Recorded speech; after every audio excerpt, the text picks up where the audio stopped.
¿Qué queda más allá de Neptuno? Entonces, bueno, habíamos hablado de la ley de Titius-Bode y entonces o la regla más bien de Titius-Bode. Entonces, en esta regla, como observamos aquí abajo, la predicción de dónde debían estar los planetas respecto a dónde de hecho están, más o menos funciona bien hasta Urano, que es más o menos una coincidencia, pero ya para planetas más lejanos donde pues digamos la posición final de estos planetas ya es mucho más difícil de determinar desde los modelos de formación, y que digamos depende más como de dinámicas internas gravitacionales del sistema cuando estaba joven, pues no podemos pedirle mucho a esa regla y pues efectivamente encontramos que Neptuno, pues no, en Neptuno la posición está bastante lejos. Y cuando pensamos, por ejemplo, en Plutón, planeta adicional que normalmente consideramos como parte de nuestro sistema solar, está muchísimo más lejos.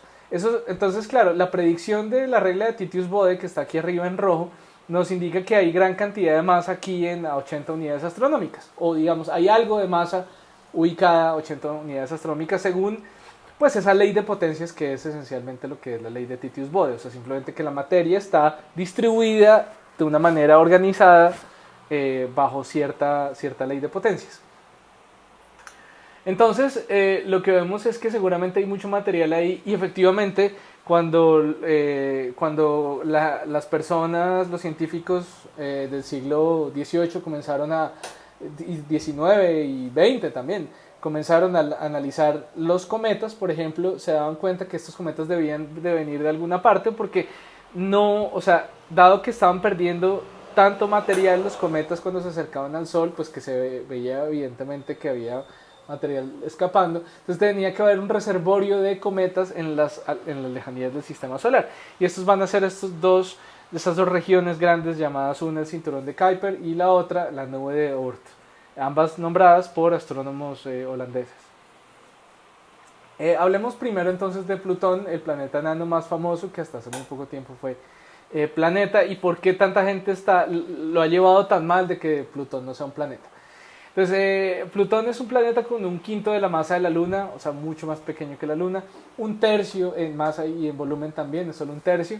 Su órbita es muy excéntrica, varía entre 30 y 40 unidades astronómicas y a veces se cruza con la órbita de Neptuno, como nosotros podemos ver aquí abajo. Sí, como podemos ver aquí a este lado, nosotros vemos que la órbita de Plutón y la de Neptuno a veces se intersectan. Hay una época en la que Plutón está aún más cerca que Neptuno. Plutón fue visitado por primera vez por la sonda New Horizons hace algunos años, y partió esta sonda justo el mismo año que la Unión Astronómica Internacional decidió que Plutón ya no iba a ser considerado un planeta igual que los demás. La órbita de Plutón, como se dice aquí, es irregular, no solo porque se intersecta con la de Neptuno, sino también porque su inclinación es bastante grande, es de 17 grados. La inclinación respecto al plano del Sol, al ecuador del Sol. Entonces, estas fueron unas placas fotográficas del descubridor de Plutón, Clyde Tombaugh, quien se dio cuenta de un puntico en el cielo comparando dos placas fotográficas que se movía, ¿cierto? A partir del cual se pudo averiguar cuál era el parámetro, los parámetros orbitales de este pequeño planeta. Esta es una comparación entre el sistema Plutón y Caronte, porque Caronte es una luna de Plutón, y la Tierra.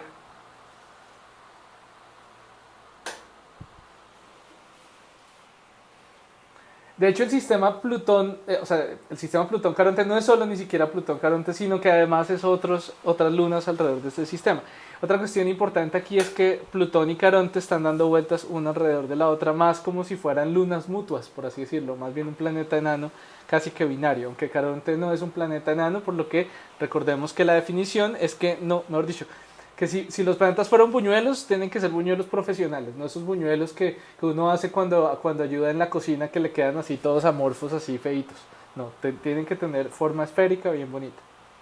Entonces hay otros objetos como Kerberos, Nix, Hydra, Styx, todos relacionados, cuyos nombres están relacionados con nombres de la mitología griega del inframundo, ¿no? Eh, Cerbero, el perro de tres cabezas, etc. Bueno, entonces New Horizons llegó muy cerca a Plutón y como vemos encontró una gran cantidad de cosas increíbles que no se sabía de Plutón, porque se pensaba que Plutón era una roca ahí aburrida, fría y ya, pero se encontraron una cantidad de cosas súper interesantes que todavía no se han encontrado explicación eh, como, digamos, concreta, más bien van en contra de lo que se pensaba. Una de estas cuestiones es que, por ejemplo, Plutón tiene una delgada atmósfera, pero tiene niebla, ¿sí? Que muestra que hay cierta fase de los hielos que hay en la superficie, o del material que compone los hielos en la superficie, que a veces se eleva, ¿no? Como cuando se levanta la niebla aquí en la Tierra, se eleva. Y bajo estas capas de niebla se alcanzan a ver cordilleras y montañas, que eso era algo que no se esperaba ver en Plutón, pues pensando en por qué tendría que haber actividad geológica en un mundo tan pequeño. Se pensaba que se iba a parecer más como algunas de las lunas de Júpiter. Aquí se ve en la imagen esta donde uno piensa que hay un corazón por aquí atrás, ¿no? La imagen famosa de Plutón que pareciera que tuviera un corazón. Eso se llama la Sputnik planicie, la planicie Sputnik, que tiene ese nombre pues por el famoso satélite Sputnik, el primer objeto que la humanidad pudo poner en órbita por los rusos.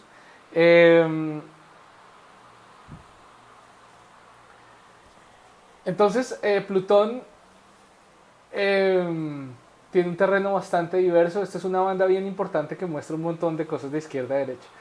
Muestra algunos cráteres muy pequeños, como por acá. Algunos páramos que son simplemente como lugares altos pero yermos, o sea, muy helados. Montañas de hielo y rocas como por acá. Y aquí este mar de nitrógeno helado que es la Sputnik planicie, que muestra cierta fragmentación como los hielos que se fragmentan en el mar, ¿no? Como aquí en la Tierra. Es bien curioso que muestra actividad reciente, actividad de la superficie muy reciente, que es muy extraño en un mundo tan lejano y tan frío. Entonces esta imagen de aquí a la izquierda cubre 250 kilómetros a lo largo, se ven algunos cráteres antiguos, eso sí, pues muy antiguos, o sea, digamos, de la formación de Plutón, pero más adelante también se ven algunas regiones de colinas que están como flotando en el mar de hielo congelado. Estas montañas están hechas de hielo de agua, son como grandes témpanos de hielo que están flotando pues flotando entre comillas, o sea, simplemente están por encima del mar de nitrógeno congelado. Y por aquí a la derecha vemos unas montañas ya un poquito diferentes, como más redondeadas, no escarpadas, que se llaman las Tartarus Dorsa y tienen una longitud de unos 400 kilómetros, estas cordilleras extrañas. Bueno, les quería mencionar antes de dejar a Plutón, se me había pasado ahorita mencionarlos del descubrimiento de Plutón por acá, precisamente quería hablar de eso. Bueno, a Plutón lo descubrió un estadounidense y fue el único estadounidense, o sea, ha sido el único planeta descubierto por un estadounidense, y por eso los que más oposición han tenido respecto a que Plutón ya no sea un planeta, pues por las condiciones que veíamos la vez pasada, que no había limpiado su órbita, que no era el objeto principal dentro de su órbita, eh, son los estadounidenses los que se oponen a eso, a desclasificarlo como planeta, porque pues ellos fueron los que lo descubrieron. Entonces como, ya habíamos descubierto uno, pero justo nos lo desclasificaron, pues entonces por eso a ellos eso no les gusta, y por eso la mayor oposición es de parte de personajes de científicos planetarios de Estados Unidos. Otra cosa interesante, y es que resulta que el nombre Plutón, el planeta estuvo sin nombre bastante tiempo hasta que una niña de colegio llamada Virginia, aquí lo tengo por acá, Venetia Burney, era una niña de 11 años, quien le sugirió a su papá que ese planeta debería tener el nombre Plutón porque se anunció que se encontró ese nuevo planeta, pero no se le tenía nombre. Entonces ella dijo, pues debería ser Plutón, que es como el dios del inframundo en la mitología griega, pues de acuerdo a los otros dioses, los otros planetas que se les había puesto nombres de dioses griegos. Y entonces el papá fue y se lo contó al bibliotecario, el bibliotecario se lo contó al astrónomo local, y el astrónomo local lo mandó en una comunicación diciendo, uy, este nombre está buenísimo, y eventualmente pues logró aceptación entre los descubridores, que fueron los miembros del observatorio Lowell en Estados Unidos, que fue donde tomó sus placas fotográficas.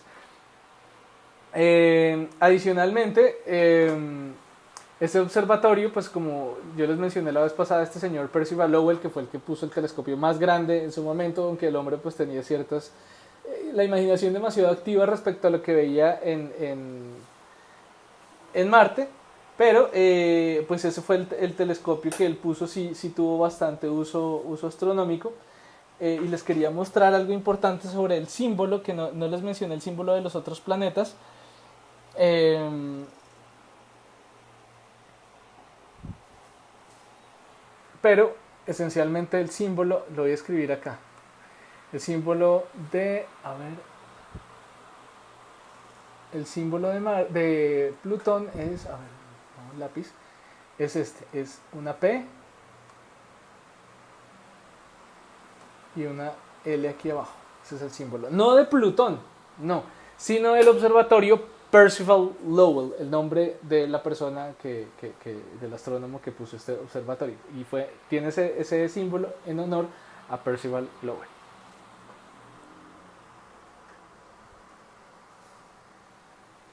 Bueno, ahora sí avancemos a hablar de Caronte. Caronte no es tan esférico, es aproximadamente esférico, pero no es tan esférico.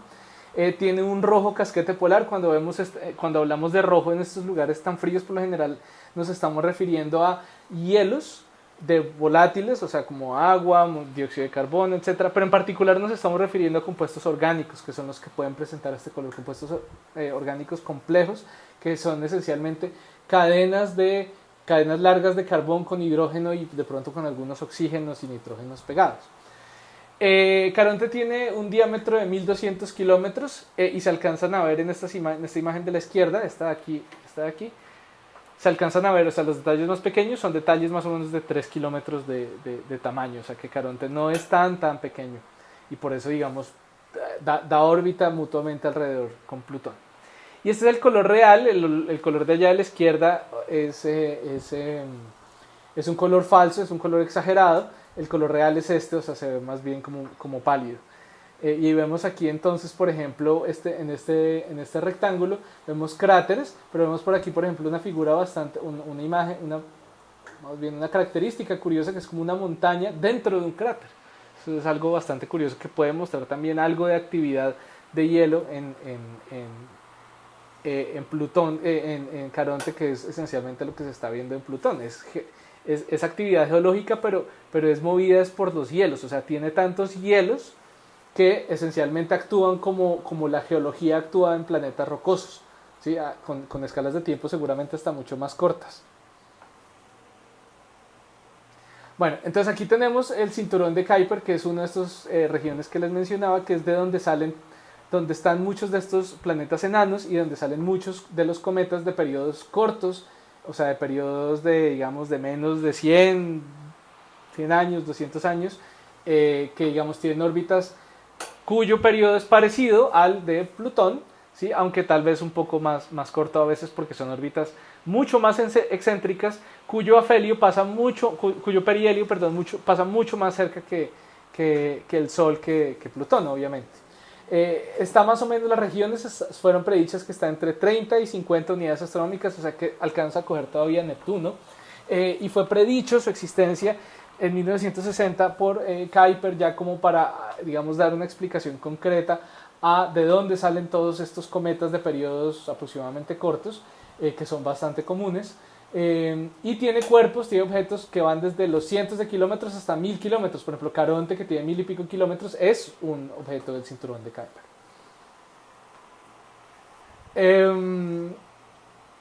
Aquí están los objetos del cinturón de Kuiper de los más famosos. Aunque, bueno, digamos que hay cierta... digamos, la definición no es tan cortante, pero estos objetos no todos pertenecen al cinturón de Kuiper, como vamos a ver ahorita. O por lo menos no está tan claro si pertenecen al cinturón de Kuiper, que son objetos transneptunianos, y en general se llaman transneptunianos simplemente porque quedan más lejos de Neptuno, que son los más grandes son Plutón y todos sus pequeñas lunas, Eris, que es otro planeta enano, que tiene una luna que se llama Disnomia. Casi todos estos planetas tienen lunas.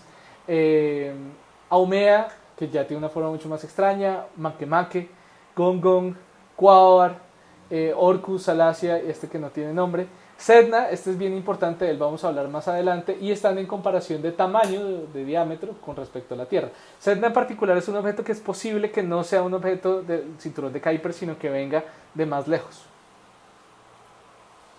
Este es uno de los objetos transneptunianos más famosos, llamado, digamos, porque es famoso porque fue el otro objeto que New Horizons, como vemos aquí abajo, pudo visitar. O sea, New Horizons visitó perdón, me paro aquí otra vez encima, visitó a Plutón y después pudo visitar a este otro que se llama, se le puso el nombre temporal 2014 MU69, pero más adelante en redes y en cultura popular se le llamó Ultima Thule, que es como una región mitológica en la mitología nórdica alemana, muy lejana. Pero ¿qué pasa?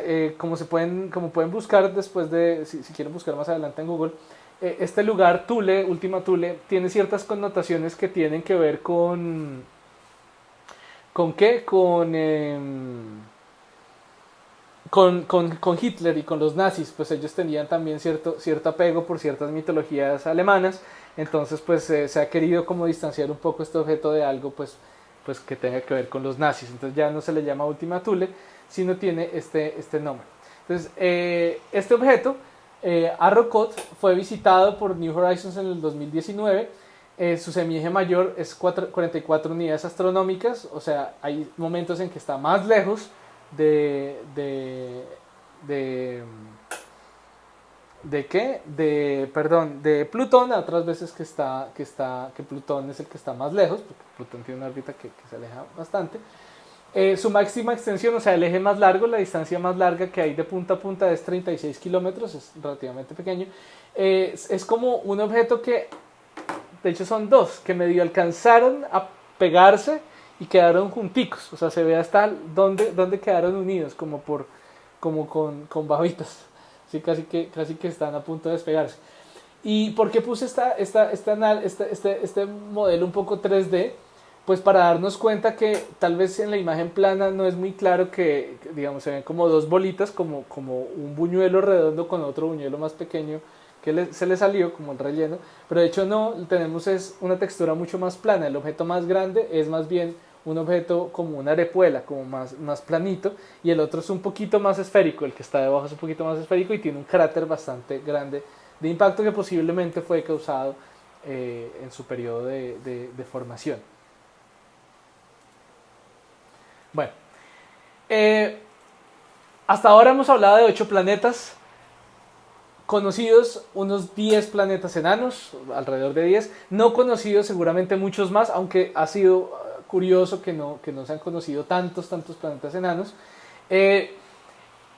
pero resulta que existe cierta hipótesis de que tal vez exista un planeta número 9, ¿sí? O sea, existen hasta ahora los 8 y no es como un planeta 9 como decir otro planeta enano que podamos encontrar, no, posiblemente otro planeta adicional, planeta, o sea, más grande, masivo, y se hipotetiza que existe porque cuando uno compara las órbitas del sistema solar, como lo estamos viendo en esta animación aquí a la izquierda, y de los principales objetos transneptunianos, se observa que las órbitas de esos objetos transneptunianos son particulares, o sea, no son isotrópicas, no van como en todas direcciones, sino que están como con ciertos alineamientos, como ustedes se pueden dar cuenta, hacia arriba y otros un poco hacia abajo, pero solo de la mitad para allá. Y esas asimetrías normalmente uno no las espera, uno espera más simetría y no asimetría. Entonces se explica por medio de, como vamos a ver ahorita, de otro planeta con una órbita muy excéntrica que perturba esas trayectorias y por eso casi que hace que se aglomeren los planetas enanos hacia el otro lado, lo cual también podría explicar por qué no hay tantos planetas enanos como esperaríamos que hubiera, dado la distribución que tienen ahorita. Posiblemente ese planeta 9 se pueda encontrar precisamente por la falta de esos otros planetas. Posiblemente tenga una masa similar o superior a la de la Tierra, pero las restricciones que se hacen por el movimiento, por qué no lo hemos encontrado hasta ahora, implica que su semieje mayor debería ser por lo menos de 500 unidades astronómicas. ¡500! O sea que está muchísimo más lejos que todos estos objetos que hemos hablado. ¿Sí? O sea que, por ejemplo,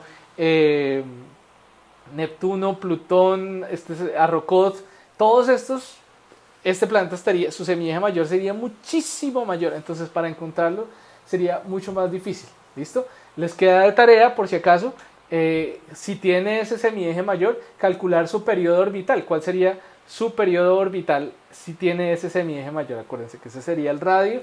¿Y qué nos dice la tercera ley de Kepler sobre ese periodo? Para que se hagan una idea de cuánto se demoraría en volver al mismo punto. Entonces, para que se hagan una idea por qué sería muy difícil encontrarlo. ¿Por qué va a ser muy difícil encontrarlo si es que existe? No sabemos, es solo una hipótesis. Y digamos, las incertidumbres son tan grandes que, pues, digamos, no es tan fácil ajustar la órbita de una manera perfecta. Bueno, entonces, resulta que les quería mencionar otra iniciativa de ciencia ciudadana. La vez pasada les mencioné una sobre Marte, esta sobre el planeta 9. Resulta que hay un telescopio que se dedica a hacer surveys, si no estoy mal, este es... se me olvidó cómo se llama este. WISE, no me acuerdo. Pero bueno, este es un telescopio que se dedica a observar ciertas regiones del cielo para buscar, digamos, objetos muy poco brillantes, pero es un telescopio que tiene una sensibilidad en cuanto al mínimo brillo que puede encontrar, que es muy bueno.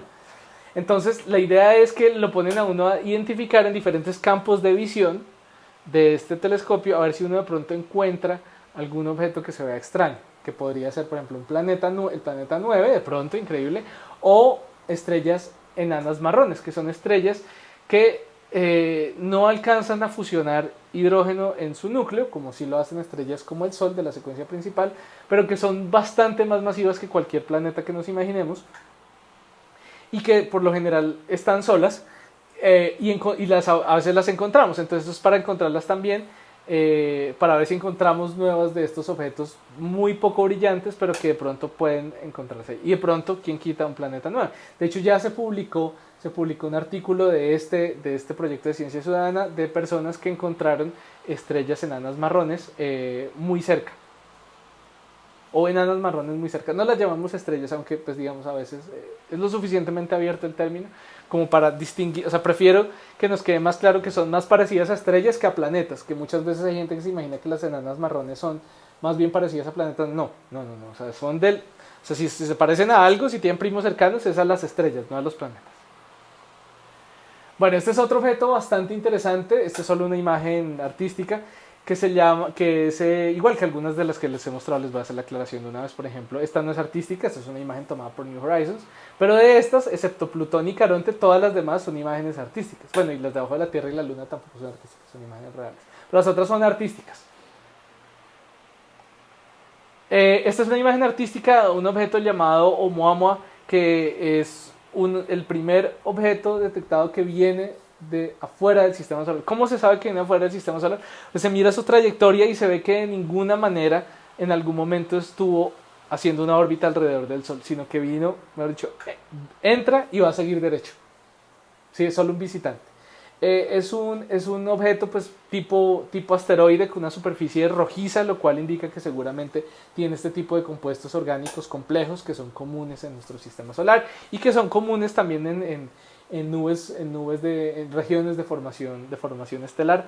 Tiene una forma curiosa, es una forma bastante alargada, ¿sí? Lo cual seguramente indica que ha tenido diversos procesos, por ejemplo, de erosión en su formación. Y bueno, vamos a hablar un poco de los cometas. Entonces, más adelante cuando lleguemos al tema de astrobiología hablaremos otra vez de estos objetos. Pero esencialmente recuerden que son objetos que se conocen desde la antigüedad, que se pensaba que era de pronto hecho de aglomeraciones del fuego en la esfera celeste, pero pues digamos en la esfera atmosférica, perdón, no en la esfera celeste, en la esfera atmosférica, porque se pensaba que el cielo era perfecto e inmutable. Entonces algo que se presentara de vez en cuando como un cometa, que es este punto brillante con una cola detrás, pues se pensaba que de pronto fuera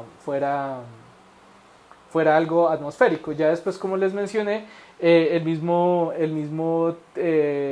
Brahe se dio cuenta que Tycho Brahe se dio cuenta que no había, que por su paralaje no era posible que se estuvieran formando en la atmósfera, sino que estaban mucho más lejos, o por su falta de paralaje más bien. Y entonces ahora ya conocemos su composición mucho mejor. Sabemos que son objetos que están en órbita alrededor del Sol. Esa órbita se intersecta con varios planetas por lo general de estos cometas, porque vienen de las afueras del sistema solar, y a veces por perturbaciones pues caen y se acercan entonces al sistema solar interior, y entonces van a tener dos colas diferentes. Una cola que es la de polvo, que es la más visible, otra cola que se llama la iónica o cola de gas, y entonces esas colas cada una va a tener un alineamiento diferente. La cola iónica, que es la que aquí se vería, que es la más, aquí sería la azulita, es una cola que siempre está opuesta al Sol. ¿Por qué? Porque el Sol la está iluminando y está con el viento solar empujando gases hacia afuera directamente en una dirección, alejándose de la línea estrella cometa, y por eso es la que se ve siempre opuesta al Sol. ¿Sí? Es casi como una sombra. ¿Sí? Por ahí, por ese lado, se van estas partículas de gas que están escapando del cometa, porque el cometa se calienta al acercarse al Sol, y entonces comienza a expulsar partículas alejándose de la dirección de donde viene la luz solar y el viento solar en general.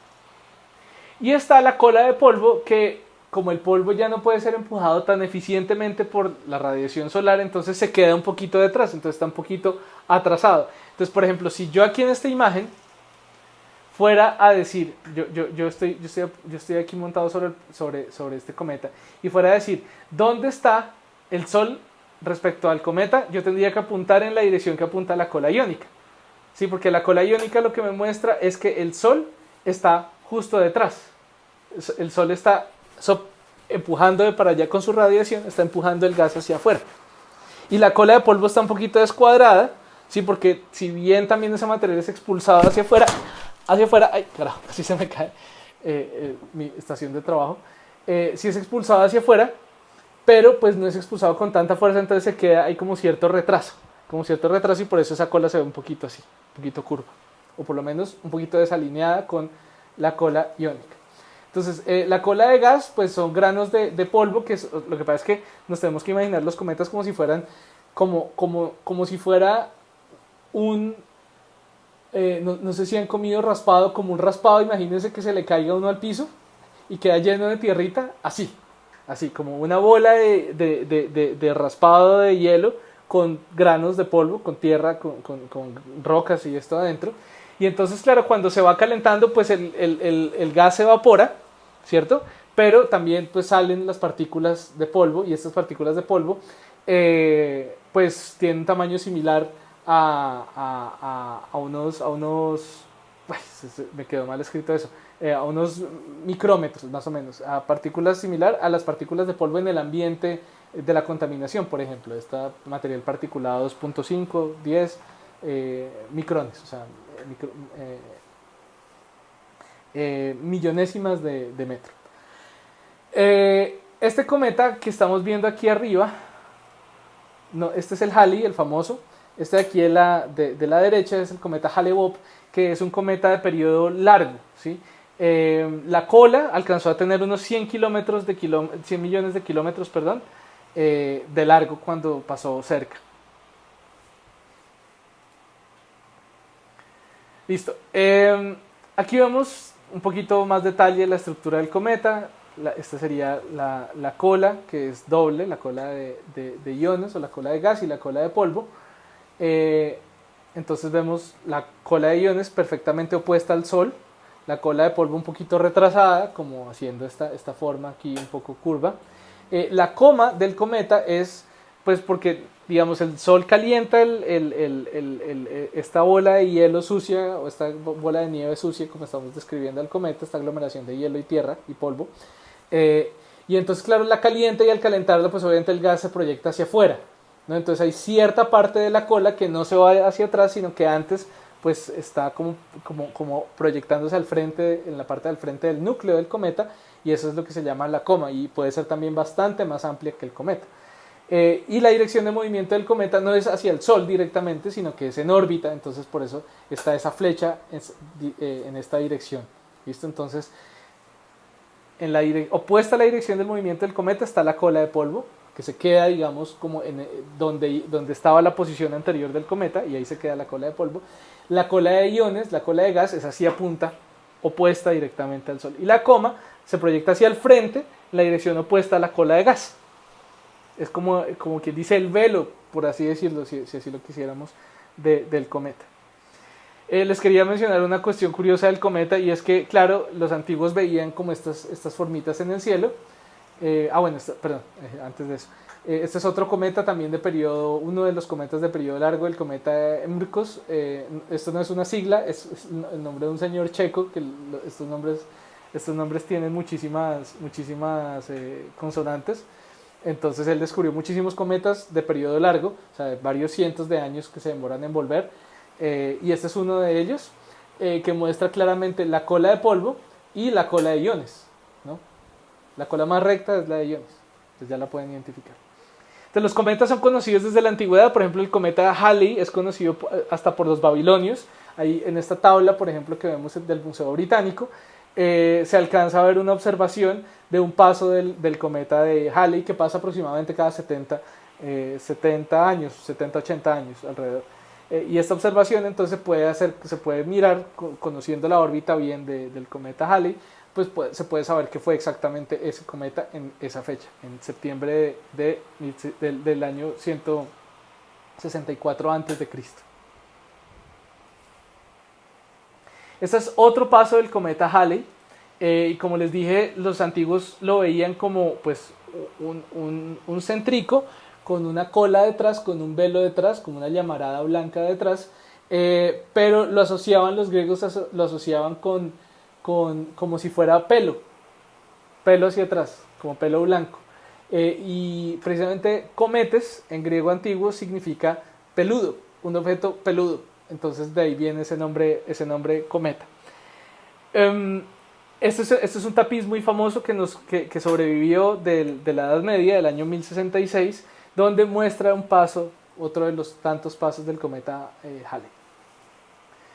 Entonces, Halley, recuerdan que era colega de Newton. Él lo que hizo fue hacer un catálogo de observaciones antiguas y observaciones que se hicieron más recientemente del posible paso de diversos cometas, y entonces aquí en azul, con las flechas azulitas, se marca el paso del mismo cometa, el cometa Halley, que es 231, 1607, 1682, y él entonces se volvió muy famoso porque él hizo esa predicción de que el cometa iba a volver en 1758, y pues entonces se dijo, no, pues claramente sí es el mismo cometa y está regresando periódicamente, pero él también pues descubrió varios más cometas. Entonces un astrónomo muy famoso francés, Clairaut, quien hizo una predicción sobre el momento exacto donde iba a pasar donde iba a volver el cometa Halley, que es una órbita que no es muy sencilla de modelar, porque no es como los otros planetas que están relativamente aislados respecto a los otros, sino que está perturbada por el movimiento de los otros y la posición de los otros planetas del sistema solar.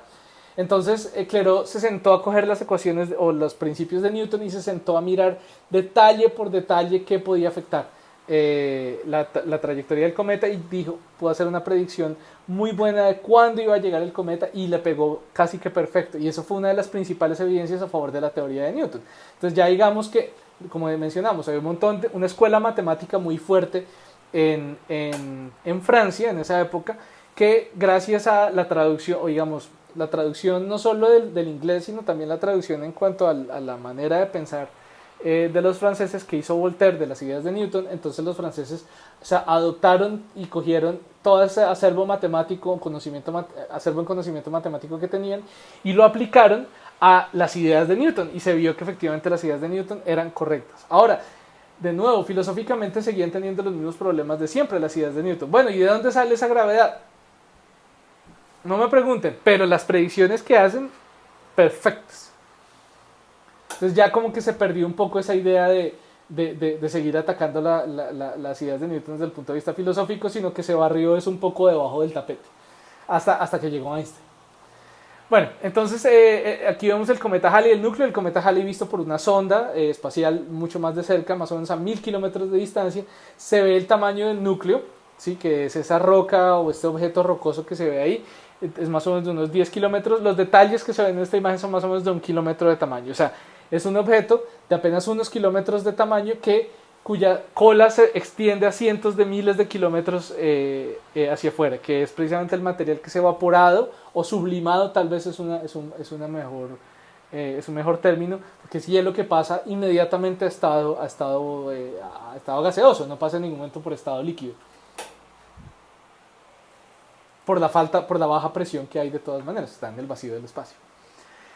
Entonces a veces se recogen fragmentos de polvo cometario para ver cómo de qué están hechos estos cometas, y son esencialmente como aglomeraciones de polvo, como granos de polvo muy pequeños que van creciendo y forman como megagranos de polvo, lo que se llaman aglomerados de polvo, como cuando uno deja de barrer debajo de una cama y uno comienza a barrer debajo de la cama y ve como estos, en inglés se llaman los dust bunnies, que son como estas bolitas de polvo, como una pegada con otra, ¿sí? ¿Se pegan con qué? Pues fuerzas microscópicas de atracción eléctrica, se llaman comúnmente, a todo ese conjunto de interacciones se llaman fuerzas de Van der Waals, que son fuerzas de contacto. Son simplemente manifestaciones macroscópicas de interacciones eléctricas microscópicas y otro tipo de interacciones. Resulta que estos cometas, pues como vemos, no tienen núcleos muy fuertes porque son esencialmente, pues están pegados con hielo. Entonces a veces se pueden fragmentar. Este es el caso de un cometa muy famoso, el Shoemaker-Levy de los años 90. En esta imagen se ve la fragmentación de este cometa. O sea, era un cometa que se partió en pedazos. ¿Quién lo partió en pedazos? Pues Júpiter y las fuerzas de marea de Júpiter. Entonces Júpiter, esencialmente, al estar lo suficientemente cerca de Júpiter, entonces la fuerza de Júpiter es tan intensa que aún en regiones muy pequeñas, la fuerza de la región que está más cerca de Júpiter es mucho más que la fuerza que está más lejos de Júpiter. Entonces lo que ocurre es que esa diferencia de fuerza lo que hace es este estiramiento. Entonces, claro, es un objeto que no se deja estirar, entonces simplemente se fragmenta en pedazos. Entonces se atrae a ciertas partes con más fuerzas que las partes que están más lejos. Entonces ese cometa impactó sobre Júpiter, ¿sí? Entonces ahí es cuando pensamos que gracias a Júpiter es que la vida puede tener la suficiente estabilidad como para durar mucho tiempo, a pesar de que de vez en cuando nos caen impactos fuertes, pero muchos de estos impactos son evitados y desviados por Júpiter. Entonces estos fragmentos del cometa Shoemaker-Levy que vemos aquí abajo impactaron sobre Júpiter. Aquí vemos, en particular en esta imagen en infrarrojo, vemos cuando llegó el primer impacto, fue el brillo del primer impacto en infrarrojo, o sea, muy caliente, estamos rastreando efectivamente temperaturas muy altas, y a los 20 minutos ya ese impacto ya había bajado su brillo. ¿Qué vemos aquí arriba? Io, la luna, que es tan caliente que se ve en luz infrarroja súper brillante, se ve muy brillante constantemente por lo que está tan caliente. Entonces, claro, se vieron huellas del impacto. Entonces esto se ve como la onda del impacto sobre la atmósfera, porque pues Júpiter, digamos, no vemos la superficie, vemos la atmósfera de Júpiter y vemos estas ondas de choque hacia afuera. ¿Listo? Vemos esos aros oscuros que tienen un color un poco rojizo precisamente, pues posiblemente porque son moléculas complejas las que llegan, interactúan con el material de las capas superiores de la atmósfera de Júpiter. El tamaño de estos aros, como pueden comparar con estas grandes tormentas, se pueden imaginar que es comparable a el tamaño de la Tierra, o sea, unos 12.000 kilómetros de lado a lado de diámetro. Entonces vemos estos 5 minutos apenas después de los primeros impactos, o sea que llegó uno y después otro y otro fragmento del cometa, hasta 5 días después del impacto. Ya 5 días después del impacto ya no se veía tanto, ¿sí? Como nos podemos dar cuenta. ¿Sí? Ya se había disipado ya mucho más, ¿sí? Esta imagen va desde abajo hasta arriba, o sea, del impacto que al principio no se notó y ya después se fueron dispersando estas nubes de impacto por los vientos de Júpiter. ¿sí? Desde abajo hasta arriba. 5 minutos, 5 días después. Listo, entonces los cometas tienen, como se puede ver, son unas imágenes de la misión Rosetta, de la cual también hablaremos cuando toquemos el tema de, de astrobiología. Son chorros de gas que a veces, digamos, porque como se pueden imaginar, pues no son esferas uniformes, sino pues que son objetos bastante amorfos, entonces a veces un objeto se calienta más y ¡puf! Entonces bota todo ese vapor que tenga, todo ese gas que tenga, que como les digo puede ser agua, pueden ser otros elementos volátiles. Con volátiles me refiero a que se evaporan fácil tan pronto yo los comienzo a calentar, desde el frío absoluto del espacio, digamos de 20, 30 grados por encima del cero absoluto, a digamos, no sé, 70, 80, entonces ya puedo comenzar a evaporarlos, a sublimarlos, perdón, de una manera muy eficiente. ¿Sí? Es más o menos, y esos chorros se dan con esos episodios como de un momento a otro, o sea, este chorro apenas duró un minuto, como si fuera un geyser.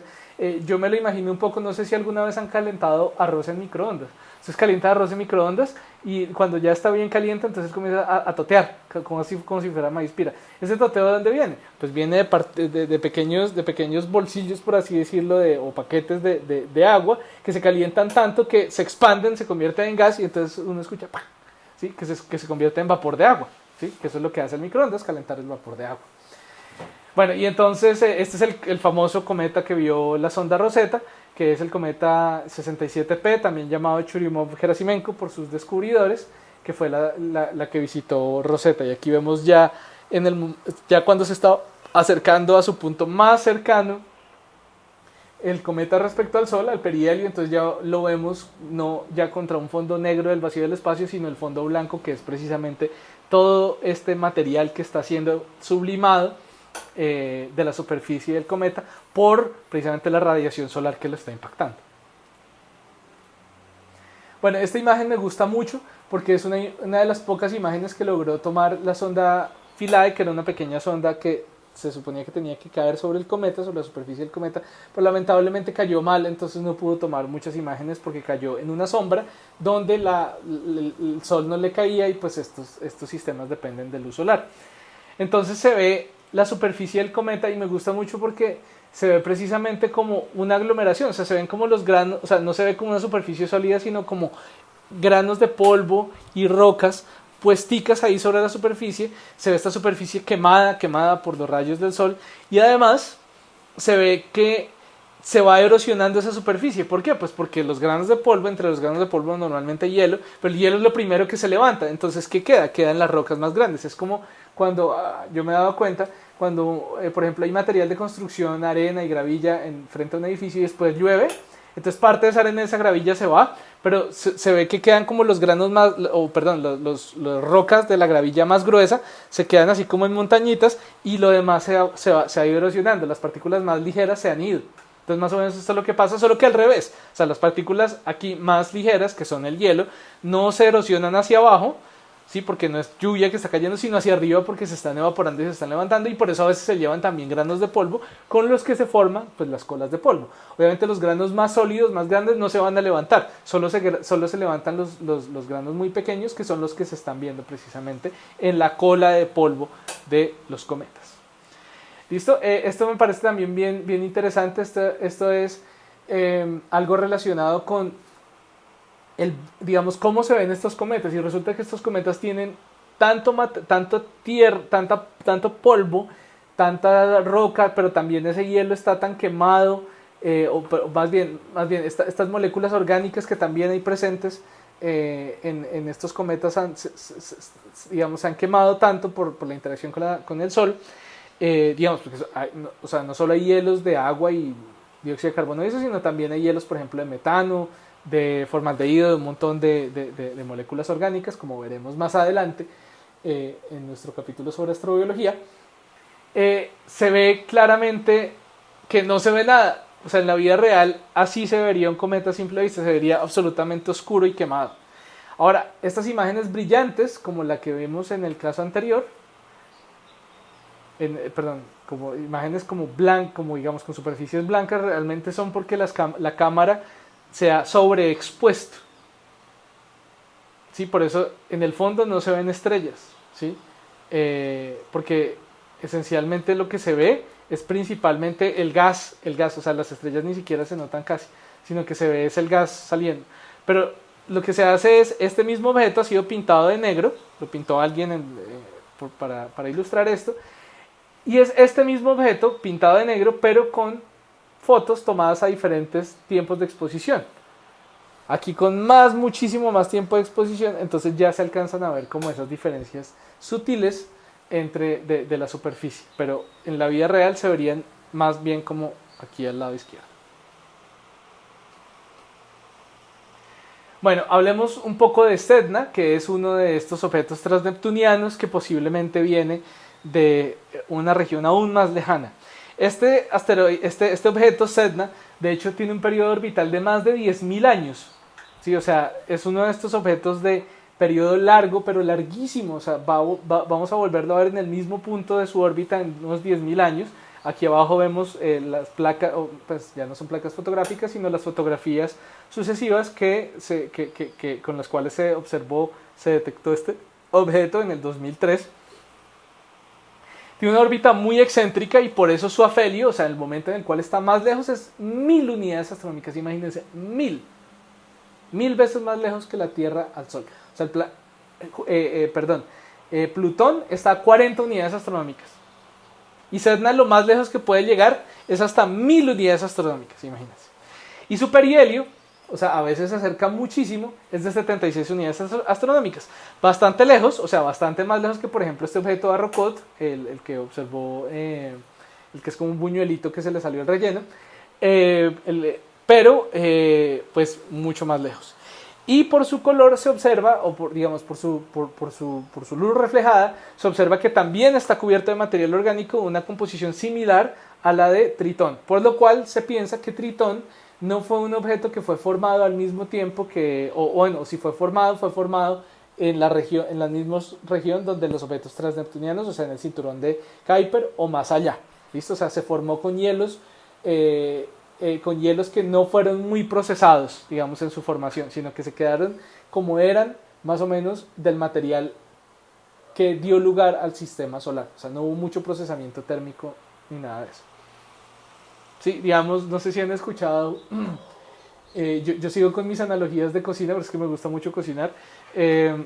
No sé si han escuchado una tendencia que se llama la comida raw. Ya es una tendencia desde hace muchos años, que es simplemente coger los ingredientes como vienen y hacer platos sin cocinarlos. Hombre, el sushi es un ejemplo digamos, el sushi que solo el pescado crudo es un ejemplo de eso. Pero, por ejemplo, hay gente, digamos, no sé, un postre raw. ¿Qué es? Por ejemplo, cojan unos bananos, espíchenlos con un tenedor y les mezclan nueces y lo ponen en un moldecito. Eso es un postre raw, ¿sí? Porque no tuvieron que cocinar nada. Entonces, a eso me refiero con no procesado. Con no procesado me refiero a que la mayoría de material del sistema solar interior, o sea, de los planetas que conforman el sistema solar, pues se ve que el material que tienen, o sea, por ejemplo en la Tierra, no se parece, digamos, en su estado actual termodinámico y en su composición actual química, no se parece para nada a como era el material originalmente. O sea, si nosotros vemos, por ejemplo, cogemos un hielo, nosotros decimos, este hielo no se parece nada, por ejemplo, a los hielos que dieron lugar al sistema solar cuando estaba original. ¿Por qué? Porque esa agua ya pasó, ya se derritió, se derritió miles de veces, se congeló, se evaporó miles de veces y ha sido procesado muchas veces. Igual con casi todos los cuerpos del sistema solar, y ni siquiera recientemente, sino en su formación. Su formación tuvieron procesos de colisiones, como lo hemos hablado, procesos de diferenciación, que los núcleos se vuelven muy calientes, por ejemplo. Sus superficies son procesadas, por ejemplo, también de estos objetos, son procesadas por colisiones con impactores. Entonces, han sido muy procesados, es lo que quiero decir, los objetos del sistema solar, o la mayoría de objetos del sistema solar que nos quedan cerca. Pero los más lejanos se parecen más a cómo era el sistema solar o el material que dio lugar al sistema solar al inicio. Entonces, por eso los vemos, por eso les digo que no son tan procesados. Entonces, si vemos, por ejemplo, Tritón, que vemos todavía como hielo y material orgánico encima, muy posiblemente ese material orgánico no ha sido formado en la superficie de Tritón, o en este caso de Sedna, sino que vino ya listo junto con el resto de materiales que dieron lugar a su formación. Es muy probable. O sea que de verdad que ahí podemos encontrar huellas de cómo era nuestro sistema solar o cómo era la composición de los ingredientes originales de nuestro sistema solar, los ingredientes desde el punto de vista químico y también, ¿por qué no, térmico? Bueno, aquí una ilustración, entonces, por ejemplo, para comparar dónde está Sedna o cuál es la órbita de Sedna. Entonces, este es nuestro sistema solar interior, muy procesado. Está Júpiter afuera. Aquí vemos el sistema solar exterior con Saturno, Urano, Neptuno, Plutón, y se pueden imaginar las otras órbitas de los sistemas transneptunianos. Compartiendo órbita con Plutón, vemos aquí el cinturón de Kuiper, que es donde vienen casi todos los cometas de periodo corto. Comparado aquí con este cuadrito, en este cuadrito lo vemos aquí de tamaño más pequeño, y esta es la órbita de Sedna. Acuérdense que Sedna igual no pasa ni cerca a Plutón porque su perihelio, perdón, es 70 unidades astronómicas, mucho más lejos que la órbita de Plutón, y su afelio es 1000, ¿sí? Y esto es entonces un objeto de estos de periodo muy largo. Y entonces, aún así, digamos, yo ya me atrevería a decir que ya este objeto Sedna no es parte del cinturón de Kuiper. De ahí para allá, isotrópicamente, o sea, en todas las direcciones, hay una nube también de otros objetos remanentes del sistema solar, posiblemente no que se quedaron ahí, sino que fueron, por ejemplo, eyectados hacia afuera. Y entonces vamos a tener una gran cantidad de cometas de periodos larguísimos, comparables a los de Sedna o mayores, que vienen de esta nube. Entonces, ¿por qué decimos que hay una nube? No es que observemos directamente objetos en esta posición, no, es imposible ver esos objetos con telescopio. No se pueden detectar con telescopio. Cinturón de Kuiper sí, pero en esta nube no, esta es llamada la nube de Oort. No se pueden ver a telescopio. Pero se infiere que existen ahí, entonces es una construcción hipotética, teórica, porque de ahí deben venir muchos objetos que son cometas de periodo muy largo, por ejemplo como Sedna, que es un objeto de periodo muy largo, pero cometas, o sea, objetos mucho más pequeños, que de vez en cuando caen a nuestro sistema solar y los detectamos en órbitas muy excéntricas, pero además muy isotrópicas, o sea, que nos caen de arriba, nos caen de abajo, o sea, vienen desde todas direcciones. Es como el cinturón que, digamos, el cinturón provee con todos estos cometas de periodo corto, como Halley, por ejemplo, que todos tienen más o menos, o sea, a pesar de que se cruzan con las órbitas de los planetas, pero comparten el mismo plano aproximadamente. Y los objetos transneptunianos más conocidos también comparten más o menos el mismo plano. Pero otros cometas de periodo mucho más amplio, que ni siquiera tienen nombre así estándar, sino más largos. Bueno, el Hale-Bopp es uno de esos ejemplos de cometas de periodo largo, pero que sí tienen nombre, pero hay muchos otros que no cientos que no tienen nombre, pero eso sí vienen con órbitas mucho más aleatorias, no tan todas organizadas de esta manera, sino con órbitas con inclinaciones mucho más arbitrarias. Entonces por eso se piensa que hay una nube, una parent, una nube que es como el origen de estos cometas de periodo largo. ¿Y por qué se sabe que está alrededor? Pues porque no son objetos como Oumuamua, que como les mencionaba al rato, que simplemente pasan derecho y siguen derecho. No, son objetos que gravitacionalmente están atados. Gravitacionalmente de manera muy ligera, o sea, mejor dicho, casi que con mirarlos ellos ya se van del sistema solar, pero de todas maneras están atrapados por la órbita del Sol. Uno de estos ejemplos es este cometa, un cometa descubierto por chinos, por eso tiene este nombre Lulin, cuyo periodo orbital es de 42.000 años. El periodo de Sedna era de 10.000. ¿Sí? Por aquí lo teníamos. 10.000 años. Este es un cometa cuyo periodo orbital es de 42.000 años. Su afelio es de 2.400 unidades astronómicas. ¿Sí? O sea, 4 veces más que Sedna. O sea, ya más de por acá. Y aún así todavía no estamos tocando ni siquiera de dónde se pensaría que viene. Entonces su afelio está por acá. Perdón, su órbita está como por acá. Entonces su afelio es de 2.400 unidades astronómicas. Eso es lo que más se aleja. ¿Sí? Y aún así todavía no hemos salido del sistema solar. Entonces estamos hablando de regiones que en años luz podrían ir desde desde un 3% de un año luz hasta unos 3 años luz. De ahí vienen todos estos cometas de periodo muy muy largo, que son como otra familia diferente. O sea, una familia son los cometas de periodo corto, que tienen unos nombres específicos además, que son los cometas más usuales y más comunes, que tienen estas órbitas que comparten plano con los planetas del sistema solar, y estos cometas que sí tienen que sus órbitas son mucho más arbitrarias más bien, y cuyas separaciones del resto del sistema solar son altísimas. ¿sí? Por aquí vemos entonces otro de estos cometas. Ya es increíblemente lo lejos que está, aún así está gravitacionalmente atado al Sol. Se llama el cometa C2012 S4, descubierto por el telescopio espacial Pan-STARRS. ¿Sí es telescopio espacial? ¿Sí? Sí, sí. Lo estoy pensando, pero creo que sí es espacial.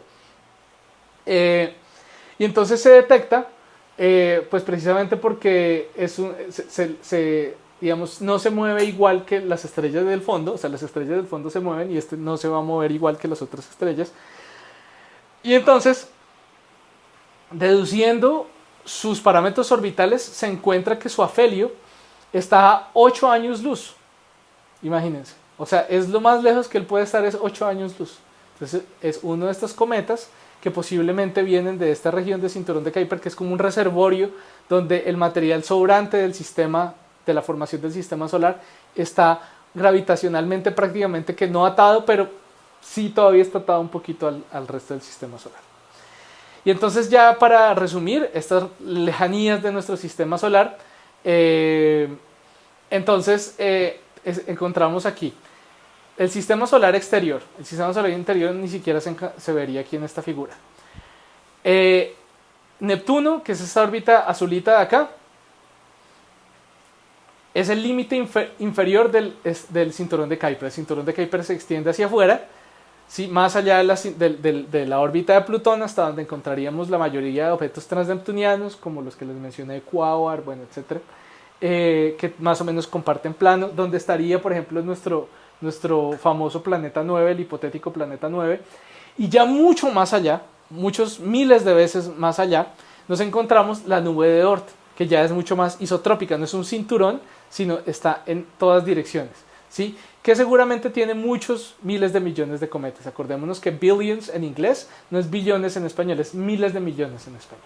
Aquí está este señor Oort, que en el siglo XX propuso, profesor de la Universidad de Leiden, igual holandés, igual que Kuiper, propuso la existencia de esta nube que explica que encontremos a cada rato estos cometas tan lejanos, pero también tan cercanos, o sea, que son parte también de nuestra familia. O sea, de los cientos de cometas, de estos objetos de periodos muy largos que hemos encontrado, todos están gravitacionalmente atados al Sol. El primer objeto que hemos encontrado en nuestro sistema solar que no es parte del sistema solar lo encontramos hace un par de años, que fue este objeto Oumuamua. 3 años, 2017.